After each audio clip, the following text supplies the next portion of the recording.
محترم عزیز سامعین کرام، اللہ تبارک و تعالی نے قرآن مجید فرقان حمید میں سورۃ الفجر میں فرمایا وَلَيَالٍ عَشْرٍ، اور قسم ہے مجھے ان 10 راتوں کی۔ مفسرین کرام فرماتے ہیں ان 10 راتوں سے مراد ذو الحج کی پہلی 10 راتیں ہیں، یعنی اللہ تعالی نے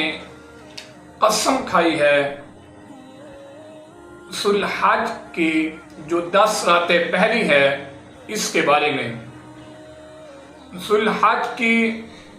جو پہلی 10 راتیں ہیں، جو پہلے 10 دن ہیں، اللہ نے ان کو بڑی عزت، بڑی عظمت اور بڑی اہمیت عطا کی ہے۔ جس طرح اللہ نے واضح قرآن میں فرمایا وَلَيَالٍ عَشْرٍ،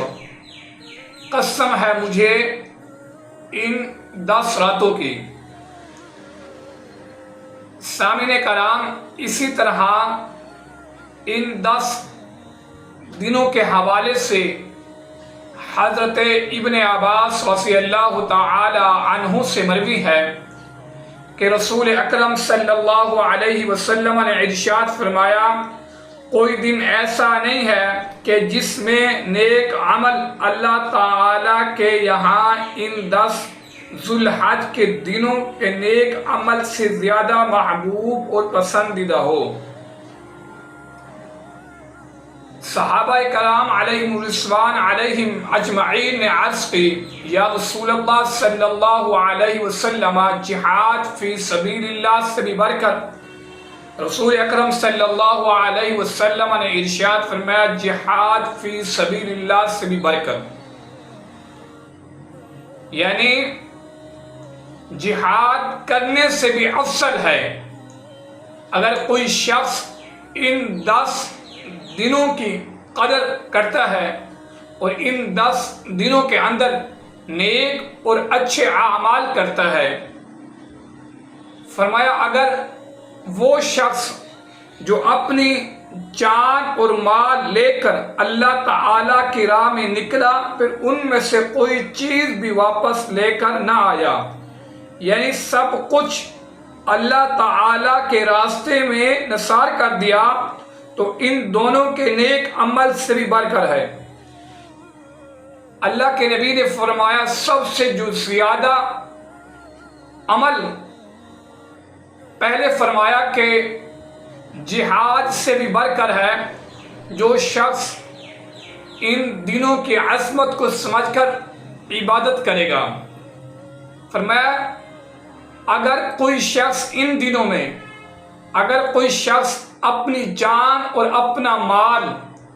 سب کچھ اللہ کی راہ میں خرچ کر دیتا ہے، سب کچھ قربان کر دیتا ہے، فرمایا یہ ان دونوں کاموں سے بھی افضل ہے، یعنی نیک اعمال عبادات کے ساتھ ساتھ فرمایا جہاد فی سبیل اللہ سے بھی بڑھ کر اگر کوئی شخص اللہ کے راستے میں نکلتا ہے، اپنا سب کچھ اللہ کی راہ میں تقسیم کر دیتا ہے اور جب گھر آتا ہے تو خالی ہاتھ آتا ہے، تو اللہ کے نبی نے فرمایا ان دونوں عملوں سے بھی بڑھ کر ہے۔ یہاں سے اندازہ لگا لے ان 10 دنوں کی عظمت۔ اور اسی طرح روزے کے بارے میں حضرت محمد صلی اللہ علیہ وسلم ہمیشہ 9 روزے رکھتے تھے۔ ذو الحج کے جو پہلے 9 دن ہیں اللہ کے نبی اس مہینے کے 9 روزے رکھتے تھے۔ صحابہ کرام علیہم الرضوان علیہم اجمعین فرماتے ہیں اللہ کے نبی ہمیشہ یہ روزے رکھتے تھے۔ سامعین کرام، اسی طرح حضرت محمد صلی اللہ علیہ وسلم سے سوال کیا گیا، پوچھا گیا 9 عرفہ ذو الحج کے بارے میں، اس روزے کے بارے میں، یعنی 9 ذو الحج کا جو دن ہے عرفہ کا، اس بارے میں اللہ کے نبی صلی اللہ علیہ وسلم نے فرمایا اگر کوئی شخص اس دن اللہ تعالیٰ کی عبادت کرتا ہے اور روزہ رکھتا ہے، اس کے پچھلے اور آئندہ گناہوں کا کفارہ ہے۔ اس کو صحیح مسلم نے روایت کیا ہے اس حدیث کو۔ اور اسی طرح ناخن کے بارے میں بھی ہے، حضرت ام سلمہ رضی اللہ تعالی عنہا سے روایت ہے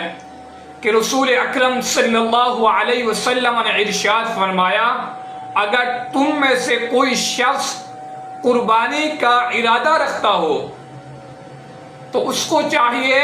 اپنے جسم کے کسی بھی حصے کے بال اور ناخن نہ تراشے۔ سامعین کرام، اگر کوئی شخص،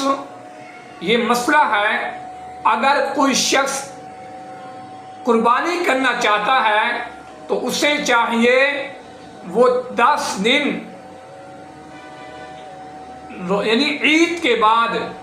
یکم ذوالحج سے لے کر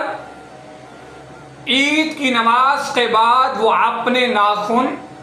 اور اپنے جسم کے کسی حصے کے بال کاٹ سکتا ہے۔ یہ مستحب عمل ہے، یہ فرض یا واجب نہیں ہے، یہ صرف ایک اچھا عمل ہے۔ اور اسی طرح ایک حدیث کا مفہوم ہے، اگر کوئی ایسا شخص جو قربانی کی طاقت نہیں رکھتا وہ بھی اگر اس عمل پر عمل کرے گا، یعنی وہ یکم ذوالحج سے لے کر عید تک وہ اگر اپنے کسی بھی حصے کے بال یا ناخن نہیں تراشے گا تو اس کو بھی قربانی کرنے کا ثواب ملے گا۔ تو اللہ تعالیٰ نے یہ جو 9 دن ہے وہ 10واں دن جس دن ہم قربانی کرتے ہیں، اسی طرح 10ویں دن کی بھی اللہ تعالیٰ نے قسم کھائی ہے۔ والفجر، اللہ فرماتا ہے مجھے قسم ہے فجر کی۔ تو مفسرین کرام فرماتے ہیں یہ وہ فجر ہے جب ہم عید 9 ذوالحج کے بعد جو 10ویں جو فجر آتی ہے، یعنی عید قربانی سے پہلے جو فجر آتی ہے، اللہ نے اس فجر کی قسم کھائی ہے، اللہ نے اس کو بڑی عزت عطا کی ہے۔ محترم عزیز سامعین کرام، حضرت محمد صلی اللہ علیہ وسلم کی امتیوں، ان 10 دنوں کی قدر کرو، ان 10 دنوں کی جو اہمیت اللہ تعالیٰ نے امت محمدیہ صلی اللہ علیہ وسلم کے سامنے رکھی، وہ اس وجہ سے رکھی تاکہ امت محمدیہ صلی اللہ علیہ وسلم ان 10 دنوں سے فائدہ حاصل کر سکے۔ دعا ہے اللہ تعالیٰ سے، اللہ تعالیٰ ہمیں نیک اعمال کرنے کی توفیق عطا فرمائے۔